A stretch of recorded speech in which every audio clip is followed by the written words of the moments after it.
The 90s was a really pivotal moment for witchcraft. The popularity of it was spiking, and we can see this in the kind of movies and TV shows that were popular at the time. TV shows such as Sabrina the Teenage Witch and Charmed, as well as movies like The Craft and Practical Magic, had taken over the big and small screens, and it was a time where witchcraft was becoming really mainstream and much more popular than it had been in previous decades. Now, many of these movies and TV shows have gone on to become pivotal and iconic within the witchcraft community, and I have to say that probably the most famous of them all is The Craft. And when I asked about the kind of movies and TV shows people would like me to talk about, the one I got recommended the most was The Craft. So today we're going to be breaking down all the things that The Craft got right about Wicca and witchcraft.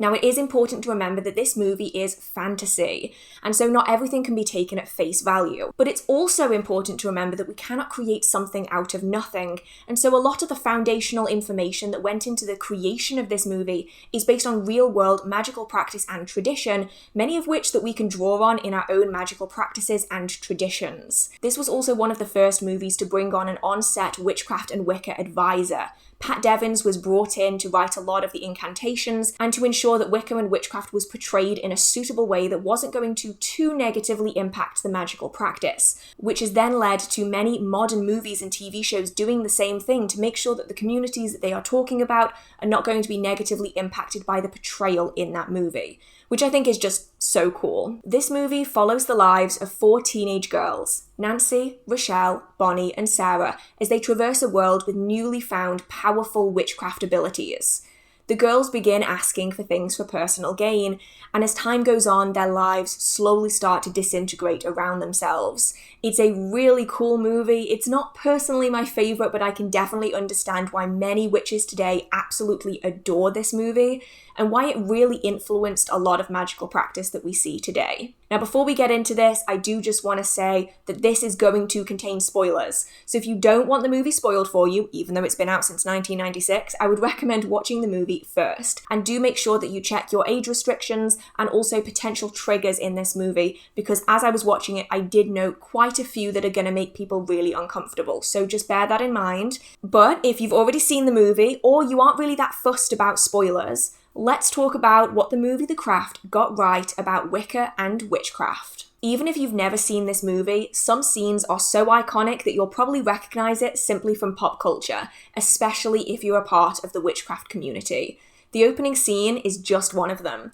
We start with a downward shot at an altar. Now, an altar is a magical space for practitioners to conduct their practice. It can look like many different things. They can be super simple, they can be incredibly detailed, they can be really cluttered or really tidy.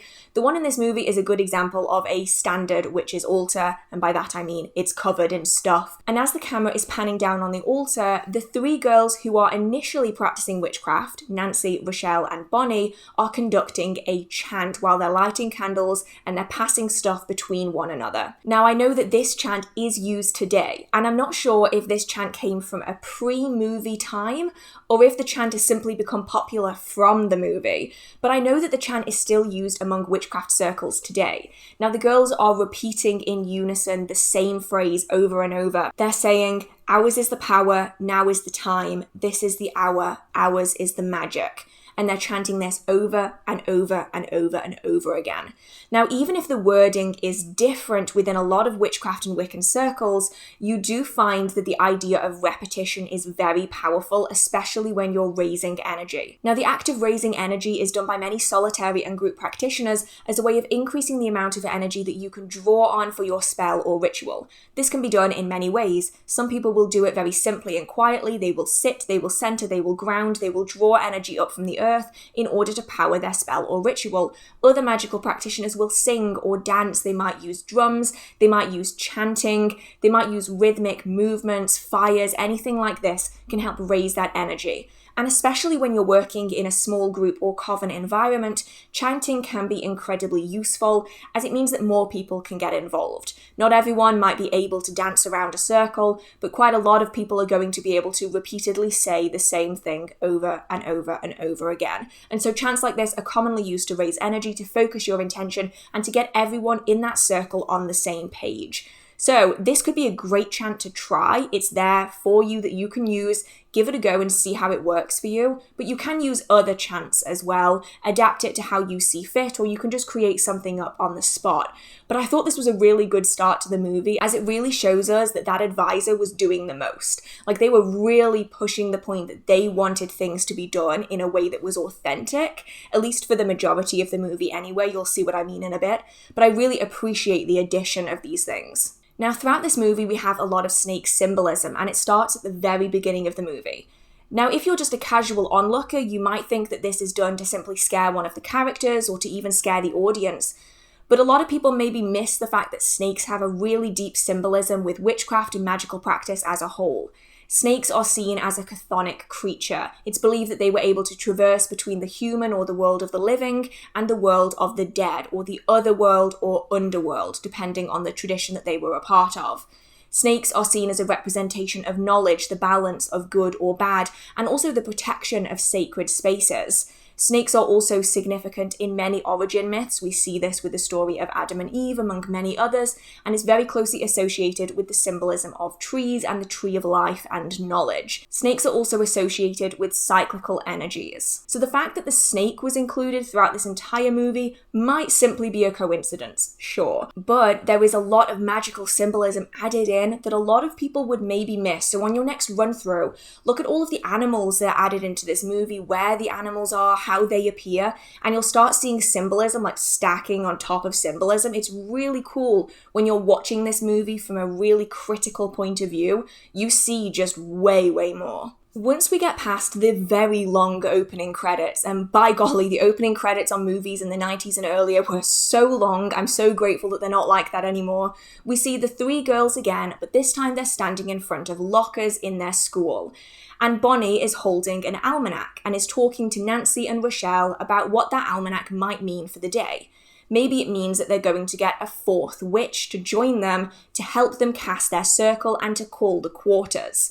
Now, this bit might be insignificant to a non-magical practitioner, but from a practitioner's point of view, this is full of information. So an almanac isn't necessarily about witchcraft, but they can be. Often almanacs are related to things such as gardening, and they'll contain daily information that a gardener might find useful, for instance, when to best plant seeds, when the last frost is going to be, and things like that. You can, however, also get magical almanacs like this one. This is my Llewellyn 2015 almanac, and inside is just so much information. These almanacs can help provide information that will allow you to decide the best workings and spells to do on any particular day, and how to better magnify the power of that spell. They were also incredibly popular during the 90s, which is probably why they were involved within this movie. Now, just an example of what you might find in an almanac, there'd often be sheets like this which go over the different days of the year, and within it you'll have so much information. So as an example, let's choose Ostara. So as of 2015, Ostara fell on Friday the 20th of March. And it's also the spring equinox, a waning moon, the colour is white. The new moon was to begin at 5:36 a.m. The moon sign was Pisces, and the moon was to enter into Aries at 6:28 a.m. and the sun was to enter into Aries at 6:45 p.m. The incense for the day was vanilla. Now, although these don't have to be followed blindly, they can add a lot of extra information into your magical practice and allow you to best work with the energies of that particular day. Now, the girls are also talking about calling in the quarters. Now, calling in the quarters is traditionally a more Wiccan style practice, and it's done with a circle casting. So you would cast your circle, you would then call in the quarters. Now, these represent the four cardinal directions of north, south, east, and west. Each of these directions is then also associated with an element as well as a colour. And you'll see throughout the movie that each of these four girls is related to a different element, and they all contain strong elemental symbolism within each of the four characters, which is just really cool. Now, once the quarters have been called, you would then call forth any deities or spirits. Within Wicca, it might be a god and a goddess. You would then carry out your spells and rituals within that created circle. Once you're done with that ritual, you would thank the gods and goddesses or the spirits that you're working with and release them. You would then also thank the quarters and release them as well before closing that circle. Now, although you don't need 4 people or an entire coven in order to call the quarters, it can make it a lot easier. It's something that you can do solitary. I have done it myself solitary. I've also done it in a group. I'll be honest, doing it in a group is easier.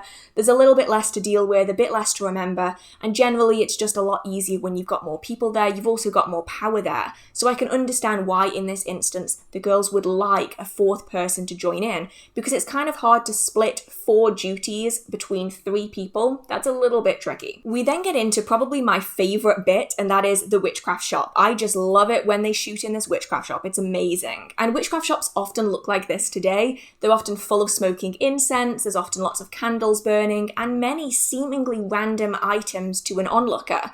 But this Witchcraft Shop has so much cool stuff in it. We have dipped candles, we have standing candles, we have figure candles, incenses, jars of random things. We've got crystals on the table, we have pendulums, we have a secret back room to this shop, which is just, I love a good secret back room to a shop. It just makes it all the more mystical. And generally everything in this shop is just amazing and I want to be there myself. But when they're in the shop, the girls are trying to steal items, and Bonnie says to Sarah that she should put this Book of Shadows in her bag. And she actually describes the Book of Shadows fairly well. So she describes it as being a book where, quote, you put spells and power thoughts in it. You don't let anyone else read it, ever, end quote. Now, not every Book of Shadows needs to be treated like this. There are many circumstances where you might want to share your Book of Shadows. For instance, it might be a family Book of Shadows or a coven Book of Shadows. It might be something that you just aren't that sentimental about and you feel comfortable sharing bits and pieces from it to other people who want to learn. Whereas some people are very strict about their Book of Shadows. Now you also see that the shop owner begins talking about candles, asking if Sarah knows how to work a candle, talking about the way colour correspondence is used in witchcraft, and although she only touches on red, it is a powerful symbolism that we will see throughout the movie. Once again, this movie is full of symbolism. We see it in a spell that Nancy uses later on in the movie as well. And honestly, I wish that they'd have added in a little bit more from the Witchcraft Shop just to show how much the shop owner actually knows. Because while the girls in this movie think that they know everything they could possibly know about witchcraft and they're fairly arrogant about their knowledge of it, it's very clear that the shop owner is far more knowledgeable than the girls will ever be if they continue down this path. So I wish we'd have seen a little bit more of that because the shop sections are just so good. The girls then start sharing more information with Sarah, who at this point hadn't really believed anything the girls were saying, but at this point we start seeing a shift in her. And Nancy begins talking about the deity that they work with called Manon. Now, as far as I can tell, Manon is not based off a real deity. Instead, Manon is a personification of the natural world. And we see this in the phrasing that Nancy uses. So she says, quote, it's the god and the devil. It's everything. It's the trees, it's the ground, it's the rocks, it's the moon, it's everything. If God and the devil were playing football, it would be the stadium they were playing in. It would be the sun that shone down on them. So it seems as though the figure that they are working with in this movie is more of a personification of the natural world. And it's a little bit like working with Mother Earth, for instance, but they've given it a name. Now, at first, I thought that they could be referring to Manon, who is a deity in real folklore and tradition, but as far as I can tell based on research, they aren't actually referring to a real deity. If you have any more information on that, though, please do let me know. At this point, the girls are starting to get more comfortable with one another, and we start seeing active spellwork and ritual happening between the 4 of them. Now, the one bit that I thought was really interesting was a circle casting / initiation ritual that they did with Sarah. It's really the first time that we know of that she has been involved in active spellwork and ritual. Here, an Athame is pointed at the throat of a particular person, and wording to the effect of, don't enter this circle if you're scared, is said whilst this Athame is pointed at the throat. The other person who has the Athame pointed at them then says, in perfect love and perfect trust, and then a kiss is followed between the 2 characters. This can be a kiss on the cheek, it could be a kiss on the lips, whatever works between the 2 characters. Now, this is really commonplace, particularly within more traditional Wiccan circles. Now, I do think it's important to remember that Wicca is now very different than it was in the 50s, 60s, 70s, 80s, even 90s. We see a lot more branches of Wicca now than there were before, and Wiccan practices are kind of changing and adapting to modern times. But during the 90s, it was really commonplace for this to take place during spellwork and ritual. The kissing of different parties within that coven environment was pretty normal. And so it doesn't alarm me to see it within this movie because, of course, this movie is based in the 90s from information from Wiccan circles in the 90s.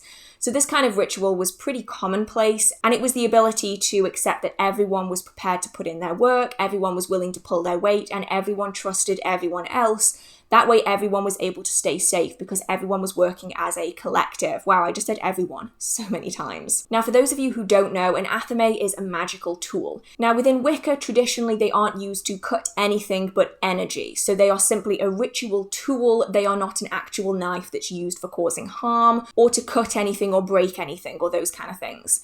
Instead, the Athame is used in a symbolic way, and this is the same in this particular ritual. The girls aren't threatening one another by pointing the Athame at another person. It was used to direct energy between individuals so that everyone within that circle was then linked together so their energy could be used effectively during that spell. The wording of as above, so below is then also used when they're casting a circle. So Nancy holds the blade up to the sky and then down to the ground and says as above, so below, and then drives the Athame into the soil. Now this is used for many reasons. So the idea of as above, so below is that the energy that we manifest in this world will manifest in the other world and then trickle back over again. Everything is mirrored in effect, and it's important to keep that balance as everything is mirrored, and that is everything. And it also is a representation of a physical anchor for that circle. So when the Athame is driven into the ground, for as long as the Athame is stuck in the ground, it is considered a physical representation of that circle. It acts as an anchor for that energy. And then when they are done with that circle, they will then take the Athame back out of the ground again. So I thought that was really interesting. It's just a little brief moment, but it's still pretty cool. With their newfound power within witchcraft, each of the girls sets about casting a spell for their personal gain. Now, the end goal of the movie is to say that you shouldn't be doing magic for personal gain, but that's very much a Wiccan concept, so just bear that in mind. A lot of this movie is centered in Wiccan witchcraft through and through.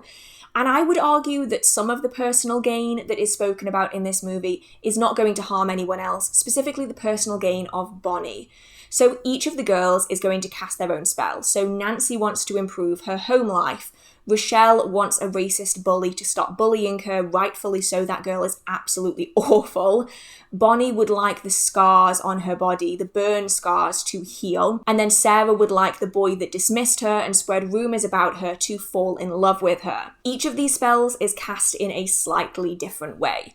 So for Sarah's spell, she doesn't do much at all. It's very simple. They are drinking from a shared chalice, and Sarah simply wishes that Chris would start loving her. And that's exactly what happens. With Rochelle, she takes a small piece of her bully's hair, and then Sarah plats it into Rochelle's hair.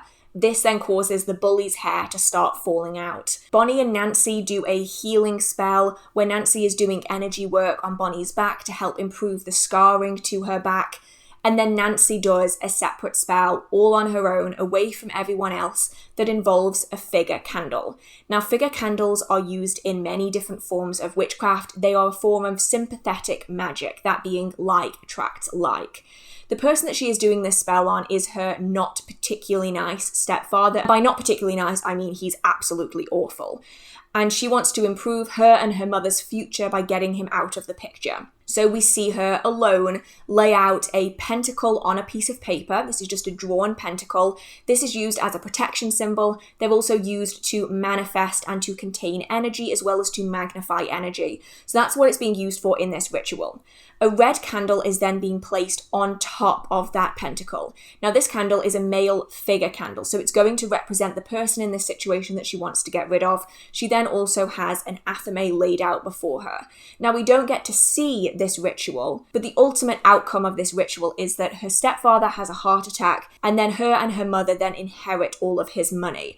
So that is very much personal benefit that harms someone else. The targeted love spell towards Chris very much starts harming Chris as it gets to the point where he can't think about anything else. He can't eat, he can't sleep, he can't do anything but think and want to be with Sarah, which is very harmful. I think it's important to note that not all love spells are harmful. There are many different varieties, including amplification, including sex spells, including self-love spells. There are lots of options that are not harmful. This one, however, definitely did cause harm to Chris. It caused him a lot of distress.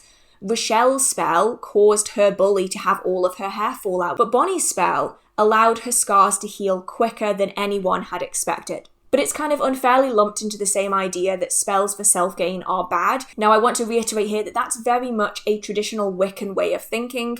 There are many different practices of magic and witchcraft around the world that do not involve the idea of self-gain as being bad. It's definitely that heavy Wiccan influence over this movie. What this movie does show, however, is that you don't always get what you asked for, and that's why it's really important to be clear in your wording and clear in your thought process. To simply say that you want someone to love you can end up in so many different ways. To say that you want someone out of your life can also end in so many different ways. Nancy and Sarah are great examples of this. Actually, so is Rochelle. She wanted her bully to stop bullying her regarding her hair, and so all of the bully's hair fell out. It probably isn't directly what she was after. She wanted the bully to stop, but inadvertently it manifested in an unusual way. With Nancy, it could have been that her stepfather and mother decided to get a divorce. That would have been another alternative for getting the stepfather out of her life, but instead what happens is he has a heart attack. Instead of Chris simply getting to know her and asking her out on a date, instead he became incredibly possessive and dangerous. And so it manifested in a very unusual way. And this is why with spells and rituals, you need to be careful what you ask for. I mean, that's the thing with all wishes, isn't it? They say be careful what you wish for, because you aren't quite sure how that wish is going to manifest, which is why it's really important to try and think everything through with a clear head, even if it's a very emotional topic. Try to think through all the potential outcomes and try to word things in such a way that they won't end in a bad, negative way. When Sarah realizes that things in her spell are not going quite right, she goes back to the shop again and she asks the shop owner what she can do to counteract a love spell, to which the owner says that you have to let it run its course. Now, in the real world, this isn't entirely true, but of course it depends on how you cast that spell. So if you cast a spell with objects and items, such as a spell doll, or maybe a bag, a jar, a bottle, anything that has physical items, to stop that spell progressing any further, you can break open those items. You separate everything that you put in there, and then you cleanse them and remove them from that space. So for instance, if you did a spell in a bag and it contained crystals and herbs and photographs, you would open that bag, take out the photograph, burn the photograph, get rid of it.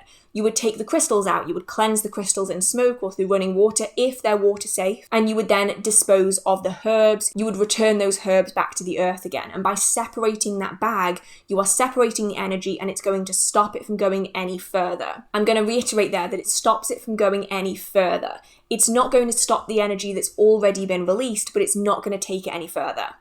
You can also cast a spell backwards. So if you have a verbal spell, you can say it backwards, do everything backwards. So you could do this completely backwards, as in like changing all of the words. So all of the letters in all of the words are backwards. Or you can just say the words in a backwards order. And this will then undo any more energy from being manifested into that space. But the energy that's already manifesting, you're just going to have to let that run its course unless you can find a way to cleanse that person of that energy, or cleanse the object of that energy, which isn't always possible. Now, the witch in the shop then does say a few really wise things, including, quote, "True magic is neither black nor white. It is both, because nature is both. Loving and cruel all at the same time. The only good or bad is in the heart of the witch. Life keeps a balance on its own. Do you understand?" End quote. And that is really true. A lot of people will talk about black magic and white magic, and they'll say that they only want to cast white magic. But the reality is that a lot like electricity, magic is simply energy. It doesn't have a sway towards good or bad, light or dark. It just is. And it entirely depends on your intention, how that's going to manifest. So just like electricity can power life-saving machines and life-ending machines, magic can also be used to cause positive and negative effects, and it entirely depends on how you use it. And so you really can take anything either way, or it can be somewhere in the middle, depending on the purpose of that spell and what you intended it to be for. She does, however, go on to say that, quote, "Whatever you send out, you get back ×3, end quote, which I think is really important to reiterate is a Wiccan concept and is not universal to magical traditions as a whole. Now, there are many different forms of this, and they're usually used as a way of saying, be careful what you wish for. So sometimes it is the law of equal returns, sometimes it's the law of 3 or the rule of 3, sometimes it's known as karma. Different traditions will have different things in different numbers and different quantities, and not every tradition is going to have them. I know a lot of people online have a tendency to get on their high horse and say, oh, you can't can't be doing that, you'll get it back 3 times, bad witch, bad witch. But realistically, we cannot claim that everyone follows the same tradition, because they don't. Magical practice is a worldwide thing. It spreads across cultures, traditions, religions, and not everyone is going to have the same ideas of what that magic does or how to manifest it. Not everyone follows the rule of 3, and so it's not really fair to push your religion and your spiritual beliefs onto someone else who maybe follows a completely different practice to you. On a power trip, the 4 girls then decide it's time to start invoking the spirit of Manon. Now, the way they refer to invoking is actually really accurate. So to invoke is to call a spirit or deity into yourself. It's an internal summoning ritual, hence invoking. Now, there is another term, and that is evoking. Now, this is the summoning of a spirit, entity, or energy outside of yourself. So that could be into a summoning circle, that could be into a protective circle, into an object, but it's still outside of yourself. So to invoke is to bring something into yourself. To evoke is to bring something into your environment. It is external. So internal, environmental, or external. So that's a good way of remembering that, which I thought was really good that they included. Now, they do this ritual at the beach, and they include a fully formed circle casting, which is honestly phenomenal. This circle casting is true to real life. It's one that I have done myself many times. Now, you can adapt the kind of things that you say during the circle casting, but it's really accurate. So a circle is laid out on the sand. This could be you marking it out with a twig. Some people might use rope. Sometimes it's just marked out with candles or stones or things like that. Sometimes it's just a mental circle that you are laying out around you, as long as everyone kind of knows where the edges of it are. Each of the girls then raises their hands above their head, and each of them in turn calls out to the guardians of the watchtowers, or the elemental quarters. So it starts with Nancy standing in the east and saying, quote, "Hail to the guardians of the watchtowers of the east, powers of air and invention, hear me," end quote. It then moves on to Bonnie, who says, quote, "Hail to the guardians of the watchtowers of the south, powers of fire and healing, hear us," end quote. Then it's Rochelle's turn, and she says, "Hail to the guardians of the watchtowers of the west, owners of water and intuition, hear us," end quote. And then Sarah is the last to go, and then she continues facing towards the north, and she says, quote, "Hail to the guardians of the watchtowers of the north, by the powers of Mother and Earth, hear us," end quote. Now, this is so traditional. You might find that the little ending of it is different. So guardians of, and then insert information about it. So for fire, it could be passion and power. For water, it might be healing and intuition. Like, you might change what they're associated with to fit the ritual that you are doing. But that is so true to real magical practice that I was amazed. Like, I might not like everything in this movie, but that is so good, and it's actually formed a basis for a lot of people's magical practice, because when this was released, there weren't that many books on the subject that were easily accessible. So a movie like this with actual magical practice in it, it's good. This bit's really good. They also do mention that they're doing this ritual on the eve of May, which is typically what is referred to as Beltane, or at least just before Beltane, which is a really powerful time to work with spirits and work with energies. And so it really is all laid out perfectly in this. It's amazing the amount of information that they managed to fit in. Now, this is where the movie really starts going down the drain for me. It starts getting very much more movie, fantasy, extreme. So I'm not going to spoil too much of what happens in the movie. I personally prefer the first half of the movie in relation to the witchcraft content. But as a movie, the entire movie is good. It's just the witchcraft content is just better in the first half. But from this point onwards, everything starts snowballing out of control for the girls. Everything starts going wrong. They start turning on each other, or more specifically, the 3 original girls, Nancy, Bonnie, and Rochelle, start turning on Sarah, because she's not sure she's comfortable with everything that's going on. So when all this starts happening, she casts a binding spell on Nancy. And this spell is phenomenal. It actually pre-existed this movie. They added essentially a 100% true to life spell into this movie. And people will still reference it to this day, and some people may only know it from this movie. I was taught this spell outside of the movie, and I had no idea it was in the movie until people commented on my binding spell saying, hey, this is really similar to the one in the movie The Craft. And I had no idea. And it turns out that they used pretty much a word for word actual spell that's been used for decades inside a movie, which I think is just so cool. So she's trying to bind Nancy, and she's binding a piece of paper with some white ribbon. Now, typically I would use something with a little bit more oomph. I would maybe use some black thread or red thread even to bind them. You might want to include herbs in there that are designed to limit someone, maybe like rose thorns or bramble thorns, maybe even nettle to act as an irritant. And the purpose of this style of binding working is to stop someone from hurting other people. Now, I know that there's going to be some people out there being like, oh, but you shouldn't influence someone else's will. But as someone who works a twofold path, in my practice, I will never bind someone unless I absolutely have to, but it's designed to limit the amount of harm that they can cause anyone else. Binding spells don't typically cause that person any harm. It just stops them from harming other people. And that's what Sarah's purpose is when she's doing this working. She's trying to stop Nancy from hurting anyone else, because at this point in the movie, things have already gone kind of pear-shaped with the people around Nancy, and she really is starting to severely hurt and end a few people. So this is a really pivotal point. It's kind of a turning point in the movie. It's the first time we see real defensive magic being used. At this point, she's really scared. So Sarah ends up going to the witchcraft shop again to ask for the help of the witch behind the counter. I do know her name, but I've completely forgotten it.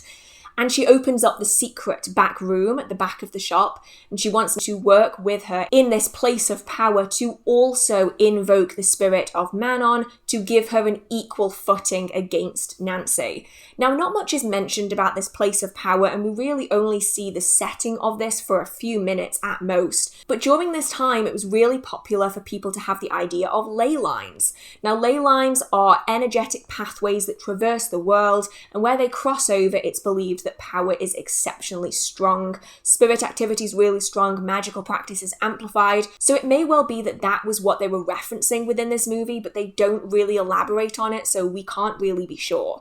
But there's a whole altar set up there with a pentacle on the floor, and I have to admit, this is like the dream of a lot of magical practitioners, to have a witchcraft room with a large circle-sized pentacle on the floor.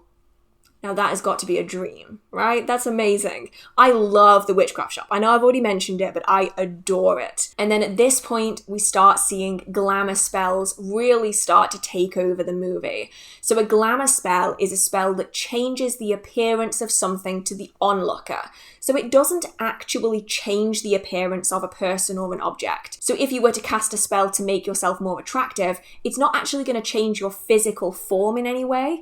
It might change your confidence levels. It might also change how you appear to other people.